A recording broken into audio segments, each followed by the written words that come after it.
El imperialismo de Estados Unidos está actualmente en crisis y con elecciones en puerta, la única salida aparente es una guerra, y Venezuela parece ser la mejor opción. El líder opositor venezolano Juan Guaidó, autoproclamado presidente de su país, trastabilla en su estrategia luego del anunciado final de la Operación Libertad, para tumbar al gobierno de Nicolás Maduro que desde el comienzo estaba destinada al fracaso. En el grupo de WhatsApp para periodistas creado por la asesoría de Juan Guaidó se llama Prensa Presidencia, y lo administra su director de comunicación para informar de todas las actividades del presidente. Un mensaje inquietante a todos despertó a las 4:48 de la mañana del 30 de abril.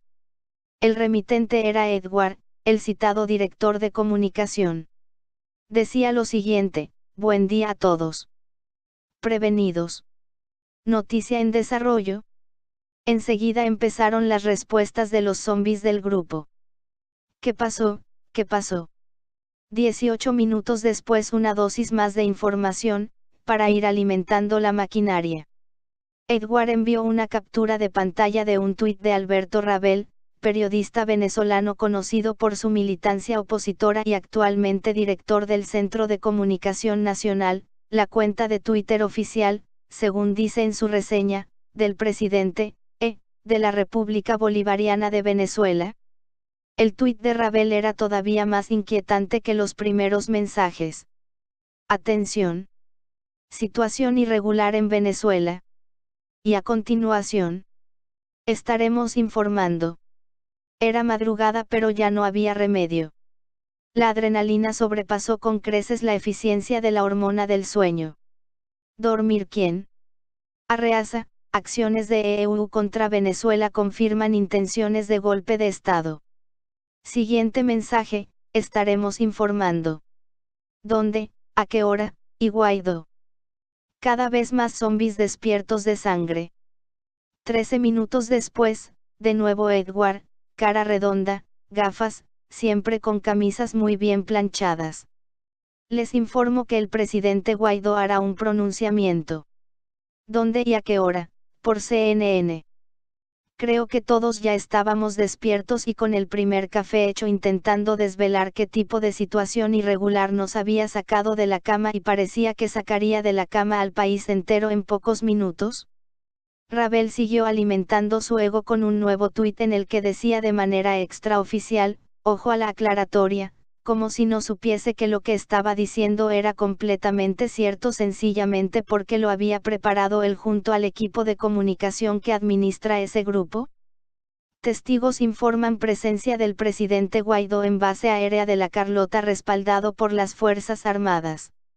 Lo acompañan diputados y el líder político Leopoldo López. Atentos. Se pueden imaginar el infarto de miocardio que los zombies sentimos en ese momento, ¿no? Un golpe de Estado en desarrollo, escribí enseguida a mis colegas, a mis jefes, a mi familia. Ese tuit de Rabel era tremendamente intencionado y cargado de información que después supimos que era falsa porque Guaidó nunca entró en La Carlota sino que hizo el pronunciamiento en la autopista que rodea a la base militar. Madrid critica que Trump actúe como un cowboy dispuesto a desenfundar contra Venezuela. Tampoco estaba respaldado por la Fuerza Armada Nacional Bolivariana, FAMB, dando a entender que el golpe estaba hecho y que en cualquier momento veríamos por allí a Vladimir Padrino López, jefe del ejército y ministro para la defensa, empuñando la bandera antichavista. En cambio, en su periscope se lo veía rodeado de un puñado de militares de bajo rango que le miraban atónitos con una cinta azul en el brazo, distintivo de los sublevados y leales al golpe en ciernes. Lo impactante, sin duda, y lo que nos hizo pensar que la cosa iba en serio, fue ver al líder opositor Leopoldo López a su lado. Semblante serio, más canas que la última vez que apareció en público, sereno. Después de eso todo se precipitó junto a las inmediaciones de la base militar de La Carlota, símbolo del poderío castrense de Venezuela. Guaidó llamó a los suyos a salir a las calles y a manifestarse hacia allí. Los periodistas también salimos y la información llegaba a cuentagotas. Y es que en Venezuela se necesita una solución política, no una solución militar. Así que fueron horas de incertidumbre absoluta que conseguíamos recomponer desde el terreno sufriendo los avatares de uno y otro lado del conflicto. Disparos, bombas lacrimógenas, tanquetas descontroladas. En el grupo de prensa presidencia mantenían la compostura y Edward, en camisa, informaba de los pasos de Guaidó. Está en Altamira, zona al este de Caracas, cerca de la mencionada base, enclave opositor por excelencia, junto a Leopoldo. La autopista Francisco Fajardo, cortada al tráfico desde antes del amanecer, escenario del pronunciamiento del líder de Voluntad Popular y vía principal de entrada hacia la citada Carlota, continuaba en llamas, literalmente, en algunos puntos. Pero en WhatsApp predecían los próximos pasos, mandaban fotos del líder del grupo, su presidente, vídeos con sus oratorias y mencionaron que Guaidó, después de Altamira, se dirigiría hacia el oeste de Caracas, territorio comanche para la derecha. Ese desplazamiento nunca se dio y después de eso cortaron todas las vías de comunicación y reinó el mutis por el foro. Silencio absoluto. El golpe no había triunfado, las FAMB no se habían roto y Leopoldo López se refugió primero en la Embajada de Chile y después en la residencia del embajador español, donde permanece en calidad de huésped. Para Franco Bielma, analista del portal web de investigación Misión Verdad, el golpe falló por el agotamiento de un esquema fallido inviable desde sus inicios, aseguró. La operación de agentes dobles, se refiere a la infiltración en las negociaciones con la oposición de elementos de inteligencia del gobierno de Maduro para informarle de los acontecimientos, teoría desvelada por el diario The Wall Street Journal citando fuentes de la propia oposición venezolana, trabajando a favor del gobierno del presidente Maduro facilitó los mecanismos para desmantelar la operación, analiza Bielma. Esto le dio un agotamiento instantáneo a la presentación de López y Guaidó, prácticamente dejando el hecho como algo simbólico y comunicacional pero sin ningún planteamiento claro desde el punto de vista operativo y militar, explica. Subestimar a las FAMB ha sido otro error de la derecha, no ahora, en la era Guaidó, sino desde hace años. Su principio fundamental, continúa Bielma, es evitar la confrontación y el conflicto. A pesar de su heterogeneidad, son conscientes de que cualquier movimiento en falso por parte de un grupo no tiene la garantía de generar un golpe efectivo contra Nicolás Maduro, así que no se van a arriesgar porque no se pueden medir a priori las consecuencias que eso tendría, concluye. Monumento a las luchas del pueblo venezolano por la conquista de su patrimonio petrolero, frente a la sede de la petrolera estatal venezolana. Estados Unidos y la hipótesis del bloqueo naval a Venezuela. Para Luis Vicente León, presidente de Data Analysis, la encuestadora más importante del país, la clave para entender por qué falló el golpe fue hacer una interpretación errada de los hechos, cuenta en conversación telefónica con Sputnik desde Madrid. Cada vez que ocurre algo en Venezuela, continúa, se interpreta que es la batalla final y que todo va a cambiar y que ya Maduro se va a ir. Después no se acaba nada e interpretan que la situación cambió, pero el problema es que lo que se interpreta mal es el primer mensaje. Esto es una guerra y cada acontecimiento no tiene que ser la batalla final, sobre todo teniendo en cuenta que enfrente hay una revolución que lleva 20 años en el poder.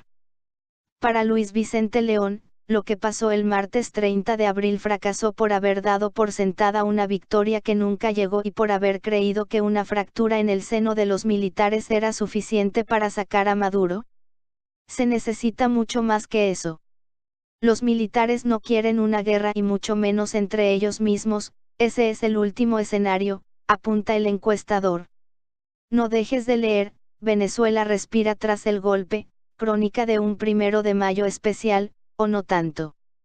León ve posible un quiebre en la cúpula del ejército venezolano aunque asegura que es algo que no se puede saber si pasará o no porque en estos momentos no tenemos información suficiente para saber lo que va a ocurrir dentro del sector militar.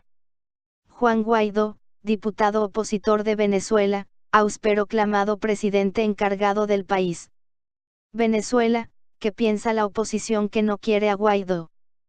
Para ambos analistas, lo que se viene ahora es un escenario de balance de daños y reinvención, probablemente enfocado hacia una vía diplomática con la intervención de actores extranjeros como Rusia o el Grupo de Contacto, o una posible nueva mesa de negociación, aunque ya Guaidó haya asegurado en una entrevista reciente a un periódico norteamericano que sentarse con Nicolás Maduro no es una opción.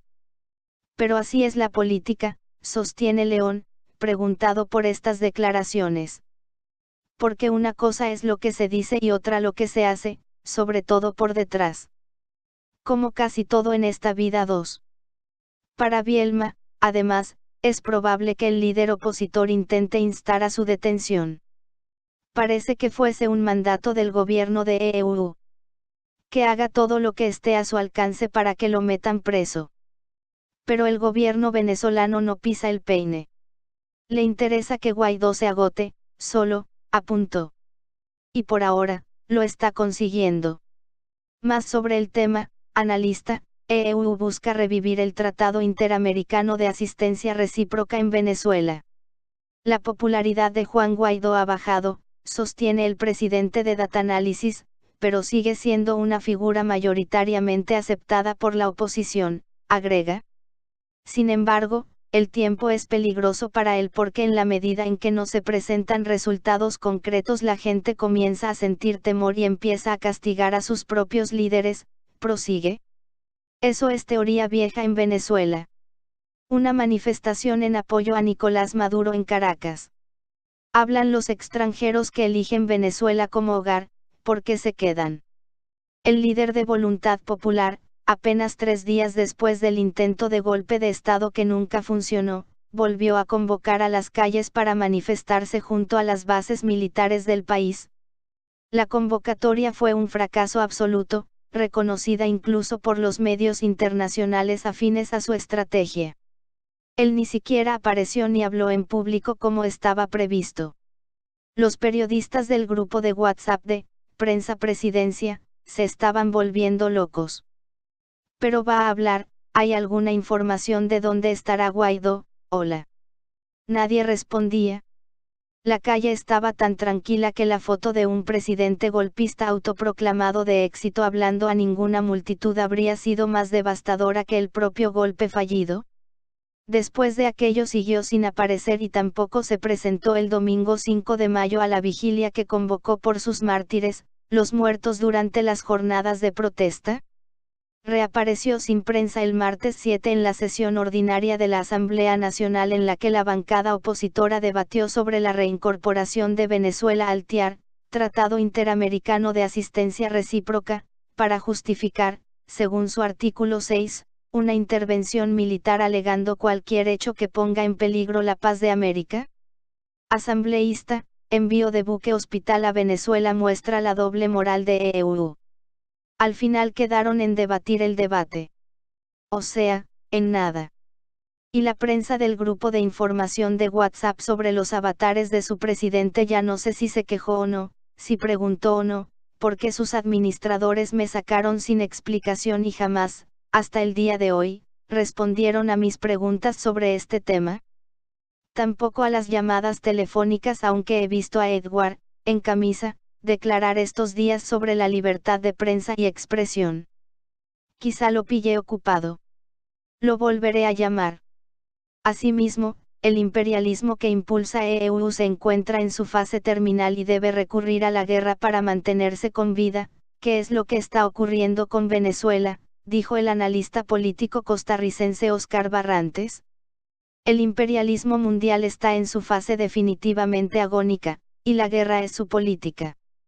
Aquí están sus últimas reservas de recursos naturales, su último espacio de colonización, su último espacio vital desde su perspectiva de dominio. Desde esa óptica nos tenemos que explicar la agresividad y la guerra en todas sus formas sobre Venezuela, explicó Barrantes. El analista integra el Círculo Bolivariano Yamilet López, grupo costarricense de solidaridad con Venezuela, y también forma parte del movimiento Manos Fuera de Venezuela. Los venezolanos se oponen a la injerencia de EU en los asuntos de su país. Barrantes dijo que el país caribeño es víctima de una guerra híbrida promovida por EU y que tiene el apoyo de la Organización de los Estados Americanos y el Grupo de Lima.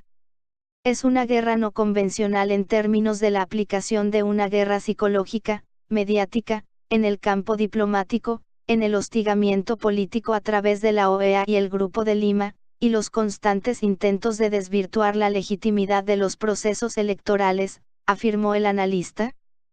Todo esto conforma lo que podemos llamar una guerra híbrida, multifacética, que se lleva a cabo, por diferentes flancos, añadió. Barrantes cuestionó la absolutización de la vía electoral por parte de los gobiernos progresistas de la región, que han caído en la trampa del marketing electoral. EU dice que quiere ayudar Venezuela, pero le roba miles de millones de dólares.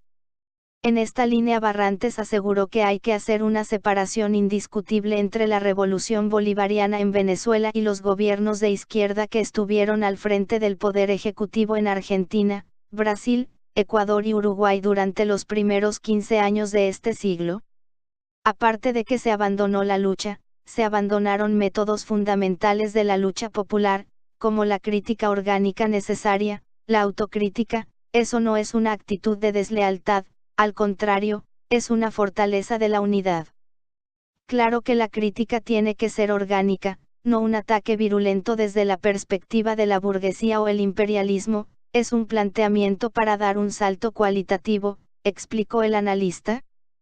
Creemos que parte de la gran debilidad de esos procesos y por lo cual terminan cediendo a las campañas del imperialismo, a los procesos electorales del marketing electoral, es precisamente porque se pierde el apoyo de los más humildes, continuó Barrantes.